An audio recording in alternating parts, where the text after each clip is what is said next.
Star Citizen Alpha 3.10 is now live, but what important changes are there for the patch? Well, there's been a partial wipe, it seems. Some people have had their items, Alpha UEC and or ships carried over. For new and wiped accounts though, the starting amount of Alpha UEC is 20,000 plus any bonuses you have. The player trading app is now accessible in the Mobiglass, and that can be used to send currency to any other player. So maybe if you've had all your stuff wiped and your friend hasn't, maybe you can share money between each other. You can interact with bodies now and drag them. The flight model has been drastically changed and updated with a big focus on atmospheric flight. Ships now feel heavier both in space and in atmosphere as thrusters take time to come up to speed. Ships have aerodynamics and thrusters are weaker in atmosphere. Wind will blow you around. Targeting and associated UIs have received updates as well, and sort of aiming and combat in general feels a lot better. Turrets are significantly improved if you want to man one, and they're a lot more deadly and they hit their targets significantly more easy with better controls as well. Also, there's something that affects fixed weapons as well as turrets, is the aim assist now. Basically, this just automatically nudges projectiles slightly closer to a target, meaning that it sort of like balances a lot better against auto gimbals and you hit a lot more shots than you would have otherwise missed in the previous sort of model. It's a little bit dumbed down of combat, but not so much that you can't play is sort of like a higher level. We'll have to wait and see, I suppose, how that sort of pans out, really. But yeah, it stacks up really well against auto gimbals. The Xi'an Scout, Caterpillar, Buccaneer, Gladiator, and M50 have all received a load of quality of life improvements. The Xi'an Scout, for example, has got larger sized weapons, which make it very, very viable and powerful as a sort of like sniper. Mass drivers and tachyon cannons do a lot less damage. They've been pushed out of the meta somewhat. At landing zones, Lorville and Area 18, when you request a landing or takeoff at those two areas, you will now have a flight corridor that will appear, and you'll need to follow that flight corridor out or in, based on whether you're coming in or leaving the landing zone there. Otherwise, you'll go into autopilot and it will pull you around and it'll be violations and stuff like this. So just follow those landing corridors out and in of Area 18 and Lorville. Almost all of the ships that are flyable in-game now are available to buy in ship shops, Teachers at Levski, New Deal at Lorville, and Astro Armada at Area 18. There are a couple of new Electron weapons that can be purchased at Scutters and Grimhex. Temperatures on planets and moons change with the day-night cycle, and there are delivery missions too. That's by no means an exhaustive list of all the stuff that's in 3.10. It's just some of the more important things that will allow you to sort of like jump in and not go, what the hell has changed? There is actually quite a lot of important keys changes as well, although there are a lot more targeting controls. You can get away with just using T to target ships under your reticle or that are within your view. You may need to wipe your visor when you're outside of your ship with Alt and X, like if you're in the snow or whatever, your visor will get covered in snow and ice and water and stuff. Changing the orientation of your VTOL engines, if your ship has VTOLs, is now with K.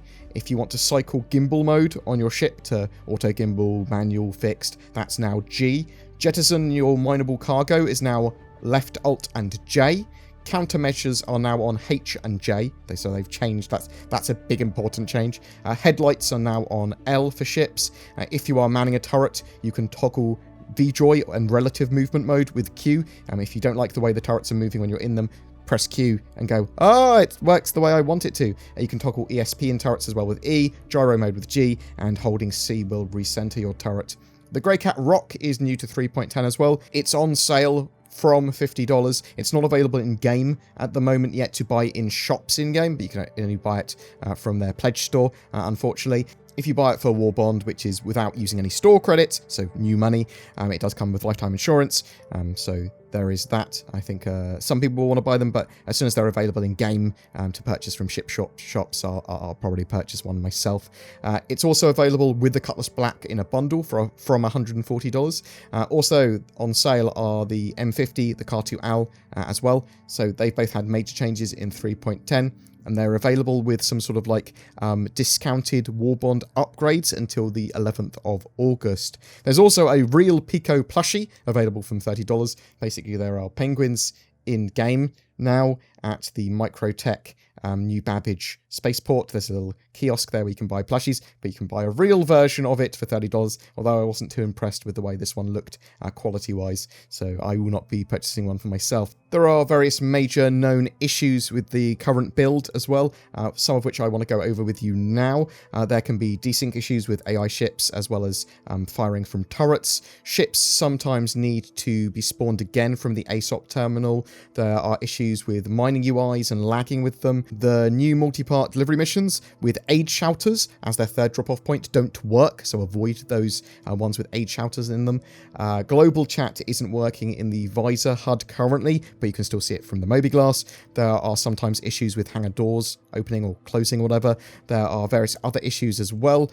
Those are the major ones though, and I'll link the rest down below, the full patch notes and the full sort of like known issues list. But please don't forget to get involved with helping Bug Hunt. They are also looking for lots and lots of feedback on a huge number of areas. I'll link all that sort of jazz down below so you can get involved. I'd love to know your experiences with 3.10 Live. Are you enjoying it? Are you downloading it now? Are you frustrated by it? Loving it? Hating it? What about the changes? Do you like the new flight model? Whatever your thoughts, I'd love to hear from you in the comments below. We have a ship giveaway for August. It's for a Mercury Star Runner, the sort of hybrid data running cargo ship that's supposed to be live and flyable in Alpha 3.11. To be in for a chance of winning that, all you need to do is comment on any of my Star Citizen videos made during August 2020.